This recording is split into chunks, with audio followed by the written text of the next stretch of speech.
Hello great people, welcome back to our channel. We are so excited to have you again. Igbo presidency and the release of Nnamdi Kanu is the focus right now, as the president is receiving calls from far and near, letters from far and near, about these very important requests of the Southeastern. This time around, an international Igbo is the one that is sending this message to the president and also to other major stakeholders. You see the two demands that he's putting before the president, which for him is overly important. We're going to be looking at that and also the position of the president in making this decision. But before we do that, if you're not subscribed to our channel, kindly hit the red subscribe button and also the bell icon so that you get notification anytime we publish our video. His Royal Highness Eze Oti Ndubisi Igwe Ezudo has called on President Muhammadu Buhari to ensure the unconditional release of the leader of indigenous people of Biafra, IPOB, Nnamdi Kanu.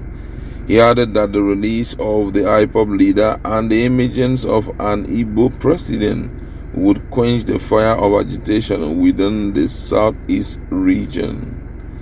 Supporting a president of Southeast extraction and unconditional release of Nnamdi Kanu, the leader of IPOB, added two prominent requests of Ndigbo's from the Buhari-led government.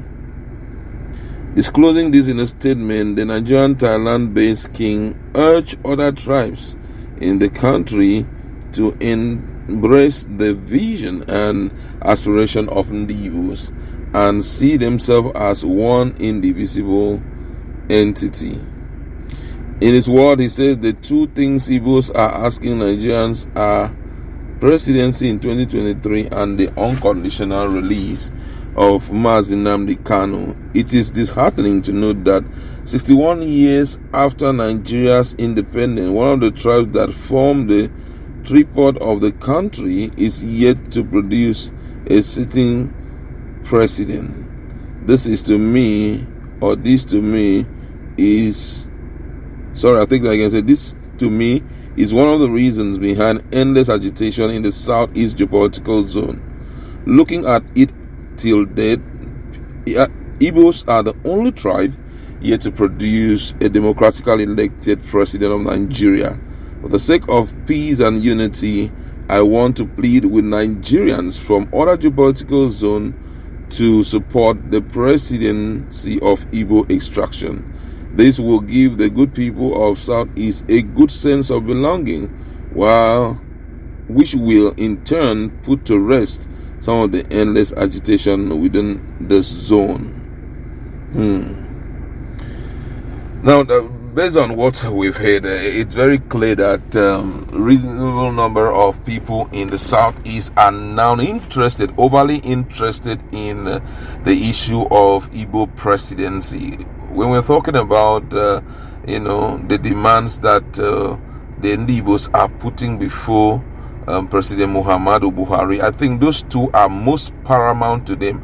And it is believed that those two will go an extra mile in quelling the rate of agitation in the Southeast. But shockingly, if you have been viewing some of our news, you'll see a publication today pointing to the fact that even the presidency is also doing everything within its power to see how he can lobby other international countries to to prescribe IPOB, so which therefore means even if we do not want to give you guys the country of your own, or possibly do not want to release Nnamdi Kanu, we will make sure that your strength is reduced to nothing from the international community. Don't forget that oftentimes the president is always faced with challenges when he travels outside the shores of Nigeria to do anything. We will see mobilization coming up from the likes of Reno and from other people,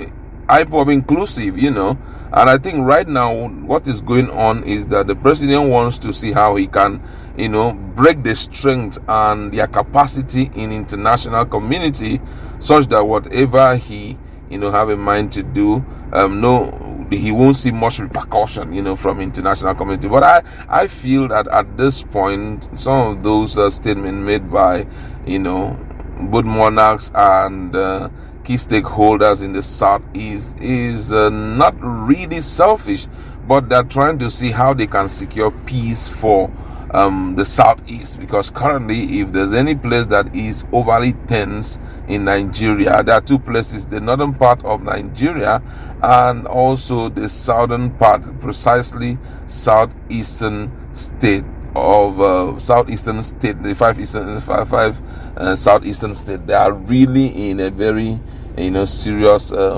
insecurity and tension situation. So I don't know if the president will hearken to this call, because this call will go an extra mile in quelling so much crisis that is ongoing. If you've been very close to in newspapers and also in media, or check our news feed, you will see a lot of stories, a lot of things happening. The agitation is getting stronger and it's hitting really hard, both on the monarchs, hitting on the state government and all of that.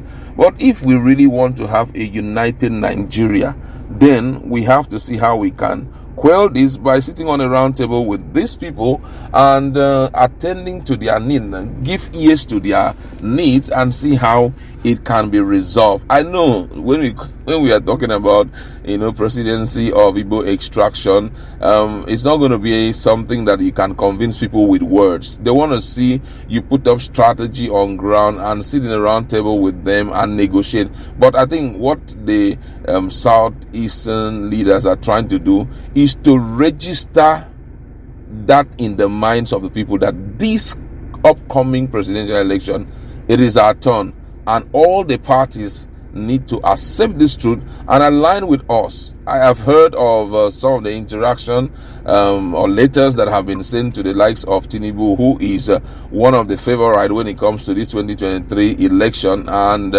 he has not responded to any of them, and I don't even see him responding to it, because for them, they believe that presidency is not something that can be pushed to a particular area, but everyone needs to wake up and do what is expected of them to secure any position. So right now, I mean, the presidency is called it in the valley of indecision right now, because for him it's going to be really tough for him, because what we are hearing is from the southeast. The northerners are also talking, you understand, and the southwesterners are talking. And some people may likely be presenting some documents before him. So remember, you signed this. Remember, this is what we agreed on. Parties are, there's a lot of shaking in the parties. Some people are looking at their ages and said, if we give it to Southeast, what would be my fate? I have worked for this government. I have worked for these parties and all of that. So right now, the decision making is going to be a very serious responsibility for those who are at the hem of their face and those who are up there, trying to put things right, at least to keep Nigeria as one united country. But however, I would like to, leave it there. Just go to our comment section. Let us interact. What is your position in this regard?